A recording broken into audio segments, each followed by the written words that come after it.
वास्तव न्यूज में स्वागत है आपका। मैं सरदार।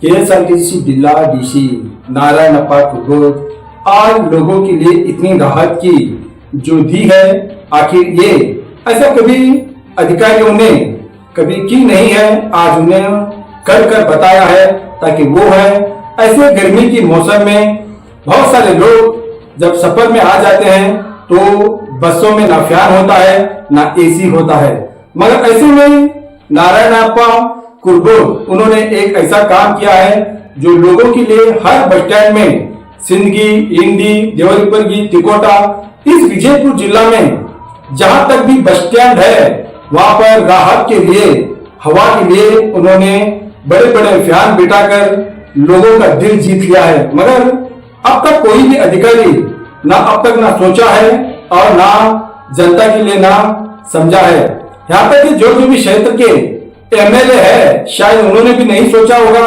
जनता के लिए, ताकि उनको इस गर्मी के मौसम में बिना हवा के तकलीफ होती होगी। अब यहाँ पर चुनाव आता है, जब उन्होंने भी नहीं सोचा होगा, सिर्फ वोट मांगते हैं, मगर राहत आखिर कौन देते हैं? राहत हवा जो देते नहीं है कोई भी राजनीति के लोग अब तक ना सोचे हैं, ना मिनिस्टर सोचा है, ना एमएलए सोचे हैं और ना कोई मंत्री सोचे हैं। मगर इन्होंने अपने अधिकारी में इन्होंने हर बस स्टैंड में जो फैन लगाकर लोगों की अब इतना राहत बढ़ा दी, ताकि वो बहुत देर तक बस का इंतजार सब्र से कर सकते हैं। ताकि इसलिए ऐसे अधिकारियों ने बस स्टैंड में जहां पर देखो वहां पर बड़े बड़े फैन लगाए हुए हैं और लोग इस हवा में राहत की सांसें आराम से ले रहे हैं। मगर बहुत सारे अधिकारी आए और चले गए, मगर बस स्टैंड अब तक नहीं सुधर पाए। कुछ बस स्टैंड है मगर सुधरना मुश्किल ही है। मगर जहां तक वहां पर गंदगी बदबू की अब यहाँ पर शिकायत होती है, मगर उस पर भी थोड़ा सा नजर डाले तो आज इनके जो आज यहाँ पर है, कल दूसरी तरफ आपका ट्रांसफर भी हो गया तो आपको लोग याद करते हैं। ताकि इसलिए आप बड़े बड़े यहाँ पर फैन बिठाकर लोगों की भी हवा लाए। लोगों ने न जाने किसी को बीपी होता है, शुगर होता है, न जाने कुछ बीमार होते हैं, मगर बिना ही हवा से तकलीफ उठती है। आज उन तकलीफों को आपने राहत दी, आप एक सांस दी, आप अच्छे अधिकारी कहने के लायक हो गए। अब हमारे वास्तव न्यूज में तो इन्होंने यही कह गए, ताकि हर बस स्टैंड में फैन बिठाया है, अपना एक नाम हर बस स्टैंड में बिठाया है। आइए देखेंगे एक रिपोर्ट में।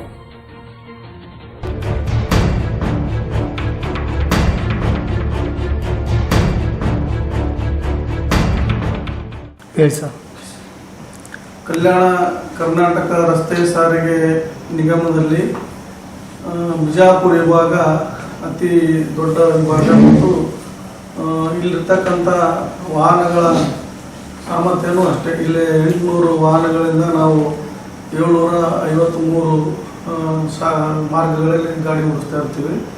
ನಮಗೆ ಪ್ರತಿದಿನ 1,30,30,00,000ದಿಂದ 1,50,00,000ವರೆಗೂ ಸರಾಸರಿ ನಮಗೆ ಆದಾಯ ಬರುತ್ತೆ. ನಮ್ಮಲ್ಲಿ ಬಸ್ ನಿಲ್ದಾಣಗಳಿದ್ದಾವೆ, ಮುಖ್ಯ ಬಸ್ ನಿಲ್ದಾಣಗಳು ಮತ್ತು ಹೋಬಳಿ ಪ್ರದೇಶದಲ್ಲಿ. ನಮ್ಮ ಮಾನ್ಯ ವ್ಯವಸ್ಥಾಪಕ ನಿರ್ದೇಶಕರು ನಮಗೊಂದು ಸೂಚನೆ ಕೊಟ್ಟರು. ಈ ಜಿಲ್ಲೆಗೆ ಸಾರಿಗೆ ಸಚಿವರು ಬರ್ತಿರ್ಬೇಕಾದ್ರೆ ನಾವು ಎಲ್ಲ ಬಸ್ ಸ್ಟ್ಯಾಂಡ್ಗಳಲ್ಲಿ ಸಹಿತ ಫ್ಯಾನು ಮತ್ತು ಕುಡಿಯ ನೀರಿನ ವ್ಯವಸ್ಥೆ ಮತ್ತು ಇಂಥವೆಲ್ಲ ವಿಶೇಷವಾಗಿ ಕಲ್ಪಿಸ್ಬೇಕಂತ ಮಾನ್ಯ ಸಾರಿಗೆ ಸಚಿವರು ನಾಗಠಾಣ ಮತ್ತು ದೇವರಿಪರಿಗೆ ಸಿಂದಗಿ ಬಸ್ ನಿಲ್ದಾಣಗಳ ಉದ್ಘಾಟನೆ ಕಾರ್ಯಕ್ರಮ ಬಂದಿದ್ದು, ಸಿಂದಗಿಯಲ್ಲಿ ಬಸ್ ನಿಲ್ದಾಣಕ್ಕೆ ನಾಮಕರಣ ಸಮಾರಂಭ ಇತ್ತು. ಆ ಸಂದರ್ಭದಲ್ಲಿ ನಾವು ಈ ಫ್ಯಾನ್ಗಳನ್ನು ಖರೀದಿ ಮಾಡಿದ್ವಿ. ಕೇಂದ್ರ ಕಚೇರಿಯ ಒಂದು ಸೂಚನೆಯಂತೆ ಆ ಫ್ಯಾನ್ಗಳನ್ನು ನಾವು ನಾಗಠಾಣ, ದೇವರಿಪರಿಗೆ, ಬಾಗೇವಾಡಿ, ಮುದ್ದೇಬಿಹಾಳ, ಸಿಂದಗಿ, ಬಿಜಾಪುರ, ತಿಕೋಟ, ಬಬಲೇಶ್ವರ ಈ ರೀತಿ ಎಲ್ಲ ಪ್ರಮುಖ ಬಸ್ ನಿಲ್ದಾಣದಲ್ಲೂ ಸಹಿತ ನಾವು ಪ್ರಯಾಣಿಕರಿಗೆ ಫ್ಯಾನ್ ಕೊಡಿಸಿದ್ದೀವಿ. ಅದರಿಂದ ಪ್ರಯಾಣಿಕರಿಗೆ ಈ ಒಂದು ದೊಡ್ಡ ಬಿಸಿಲಿರ್ತಕ್ಕಂಥ ಒಂದು ಏರಿಯಾ ನಮ್ಮದು ಬಿಜಾಪುರ.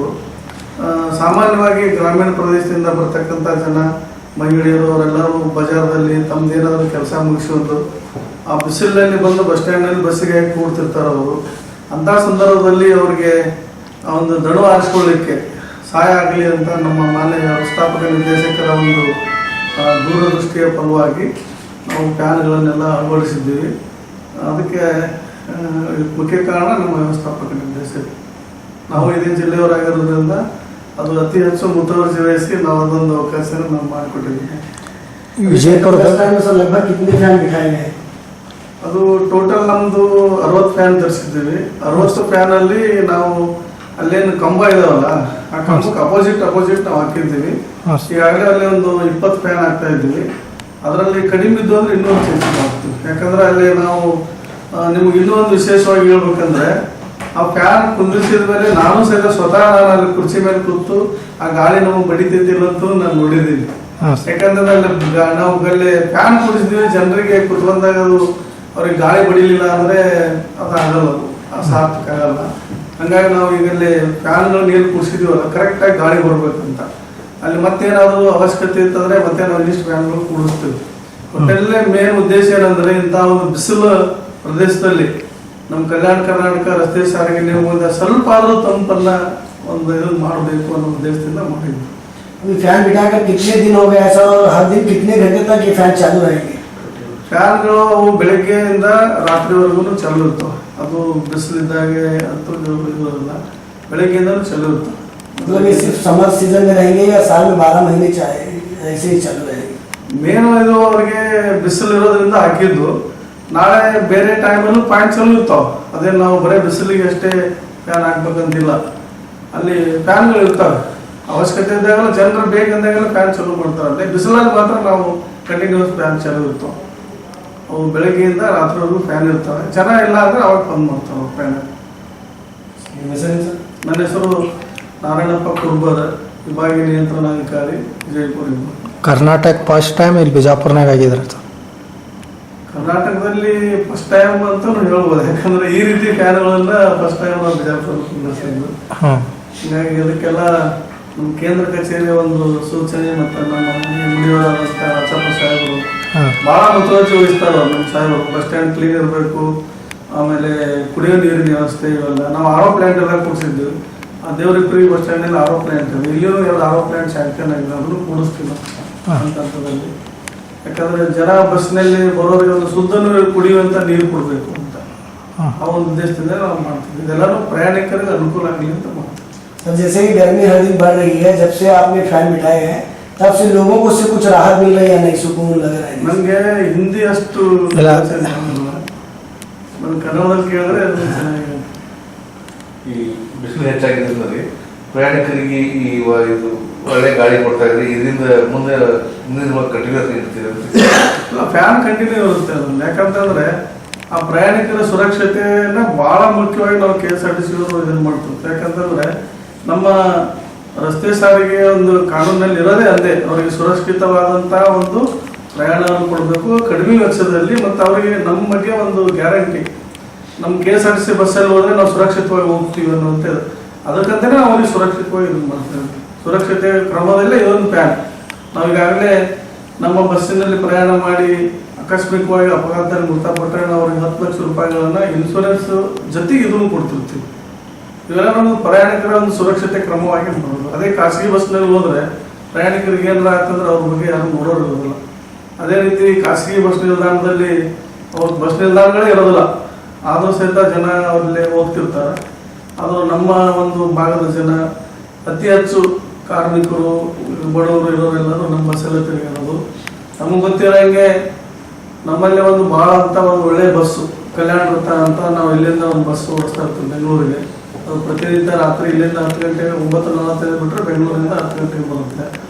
ಆ ಬಸ್ಸು ಪ್ರತಿಷ್ಠಿತ ಸಾರಿಗೆ ಆಯಿತು. ಯಾಕಂದರೆ ನಮಗೆ ಈ ಹಿಂದೆ ಉಪಲೋಕಾಯುಕ್ತರು ಆ ಬಸ್ಸಿಗೆ ಬಂದಿದ್ದರು. ಅವರು ಭಾಳ ಮೆಚ್ಚುಗೆ ವ್ಯಕ್ತಪಡಿಸಿದರು. ಮತ್ತು ಪತ್ರಿಕೆಯಲ್ಲೂ ಸಹಿತ ಕಲ್ಯಾಣ ರಥವೀರಿ ಬಂದ ಉಪಲೋಕಾಯುಕ್ತ ಅಂತ ಹಾಕಿದ್ರು. ನಮ್ಮ ಜಿಲ್ಲಾಧಿಕಾರಿಗಳು ಇರ್ಬೋದು, ಜಿಲ್ಲೆಯಂತ ಎಲ್ಲ ಅಧಿಕಾರಿಗಳು ಸಹಿತ ಬೆಂಗಳೂರಿಗೆ ಹೋಗ್ಬೇಕಾದ್ರೆ ಅದೇ ಬಸ್ಸಲ್ಲೇ ಹೋಗ್ತಾರೆ. ನಾವು ಭಾಳ ಖುಷಿ ಪಟ್ಟು ಹೇಳೋದಂದ್ರೆ, ಮೊನ್ನೆ ನಮ್ಮ ಕಂದಾಯ ಸಚಿವರಾದ ಕೃಷ್ಣ ಬೈರೇಗೌಡರು ಸಹಿತ ಅದೇ ಬಸ್ಸಲ್ಲೇ ಬಂದರು. ಹಂಗಾಗಿ ಆ ಬಸ್ಸು ನಮ್ಮ ಬಿಜಾಪುರ ಜಿಲ್ಲೆಯವರಿಗೆ ಭಾಳ ಅನುಕೂಲ ಆಗುತ್ತೆ. ಯಾಕಂದರೆ ರೈಲ್ವೆಗಳು ಬೆಳಗ್ಗೆ ಅಲ್ಲಿ 6 ಗಂಟೆಗೆ ಬಿಟ್ಬಿಡುತ್ತೆ ಬೆಂಗಳೂರು, ಆದರೆ ಬಸ್ ಬರೋದು 10 ಗಂಟೆಗೆ. ಹಂಗಾಗಿ ಸಂಚಾರದ ಅವಧಿನೂ ಸಹಿತ ಕಡಿಮೆ ಇದೆ ನಮ್ಮ ಬಸ್ಸಿಂದ. ಭಾಳ ಸುವ್ಯವಹಾರಿ ಮತ್ತು ಭಾಳಷ್ಟು ಅತ್ಯುನ್ನತ ಸ್ಥಾನದ ಒಂದು ಫೆಸಿಲಿಟಿ ಇತ್ತು. Thank you sir. ಲೈಟಿನ ವ್ಯವಸ್ಥೆನೂ ಬೇಕಾಗಿತ್ತು. ನಮ್ಮ ವ್ಯವಸ್ಥಾಪಕ ನಿರ್ದೇಶಕರಾದಂಥ ರಾಚಪ್ಪ ಸಾಹೇಬ್ರು ಒಂದ್ಸಲ ಬಸ್ ಸ್ಟ್ಯಾಂಡ್ ವಿಸಿಟ್ ಮಾಡಿದಾಗೆ ಅವರು ನಮಗೆ ಎಲ್ಲ ಇದೊಂದು ಎಸ್ಟಿಮೇಟ್ ಕಳಿಸಂತಂದ್ರು, ಬಸ್ ಸ್ಟ್ಯಾಂಡ್ನಲ್ಲಿ ಏನೇನು ಮಾಡಬೇಕಾಗಿತ್ತು ಅಂತೇಳಿ. ಅಂಥ ಟೈಮಲ್ಲಿ ನಾವು ಇಲ್ಲಿಂದ ಕಳಿಸ್ಕೊಟ್ಟಿವಿ. ಮುಖ್ಯವಾಗಿ ಬೆಳಕಿನ ವ್ಯವಸ್ಥೆ ರಾತ್ರಿ ಟೈಮಲ್ಲಿ ಸ್ವಚ್ಛ ಬೆಳಕಿತ್ತು ಅಂದರೆ ಅಲ್ಲಿ ನಾವು ಕೆಲವೊಂದು ಆ್ಯಕ್ಟಿವಿಟೀಸ್ ಆಗಲ್ಲ.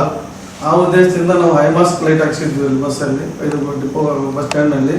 ಅದ್ರ ಜೊತೆಗೆ ಈ ಪೇವರ್ಸ್ ಎಲ್ಲ ಹಾಕ್ಸಿ ಅಲ್ಲಿ ಗಲೀಜು ಆಗಲಾರ್ದಂಗೆ ನೋಡ್ಕೊಂಡಿದ್ವಿ. ಆ ಒಂದಂತ ಕೆಲಸ ಮಾಡಿದ್ವಿ. ಈಗ ಬಸ್ ಸ್ಟ್ಯಾಂಡಲ್ಲಿ ಹೋದರೆ ರಾತ್ರಿ ಟೈಮಲ್ಲಿ ಹೋದರೆ ಅದು ಹಗಲು ಕಂಡಂಗೆ ಅಂತಿರ್ತದೆ ಬಸ್ ಸ್ಟ್ಯಾಂಡ್. ಆ ಒಂದು ಕೆಲಸ ಎಲ್ಲನೂ ಮಾಡಿಸಿದ್ವಿ. Thank you sir.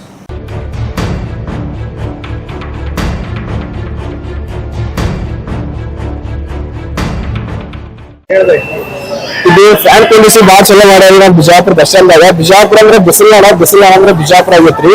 ಇಂಥ ಬಸ್ಗಳು ಎಲ್ಲಾ ಟೈಮಿಗೆ ಜನಗಳು ಕೂತಿರ್ತಾರಿ. ಅವ್ರಿಗೆ ಬೇಸಿಗೆ ದಿನದಾಗ ಭಾಳ ಕಾತಿರ್ತೈತ್ರಿ. ಫ್ಯಾನ್ ಒಂದು ತಿನ್ಸರಿ, ತಂಪ್ ಗಾಳಿ ಹೊಡಿತೈತ್ರಿ. ಅದ್ರ ಜೊತೆ ಇನ್ನೊಂದ್ ಸ್ವಲ್ಪ ಕುಡಿಯಾಕ ನೀರು ಇಟ್ರೆ ಚಲೋ ಆಗ್ತೈತ್ರಿ. ಎಲ್ಲಿ ಇಟ್ರೆ ಕಾಸಲ್ ಆಗೈತ್ರಿ ಅದ್ ನಮ್ಗೆ. ಈಗ ಫ್ಯಾನ್ ಒಂದು ಭಾರಿ ಐತ್ರಿ, ಯಾಕಂದ್ರೆ ಎಲ್ಲಾ ಕಡೆ ಗಾಳಿ ಹೊಡಿತೈತ್ರಿ. ಆದ್ರೆ ಅದಕ್ಕೆ ಚಲೋತ್ನಾಗ ನೋಡ್ಕೋಬೇಕ್ರಿ. ಚಲೋತ್ನಾಗ ನೋಡ್ಕೊಂಡು ಹಾಳು ಮಾಡಕ್ ಹೋಗ್ರಿ, ಯಾಕಂದ್ರೆ ಅದು ಸಾರ್ವಜನಿಕರ ಪ್ರಾಪರ್ಟಿ ಐತಿ. ಮತ್ತೆ ಕ್ವಶನ್ ಕೇಳಿ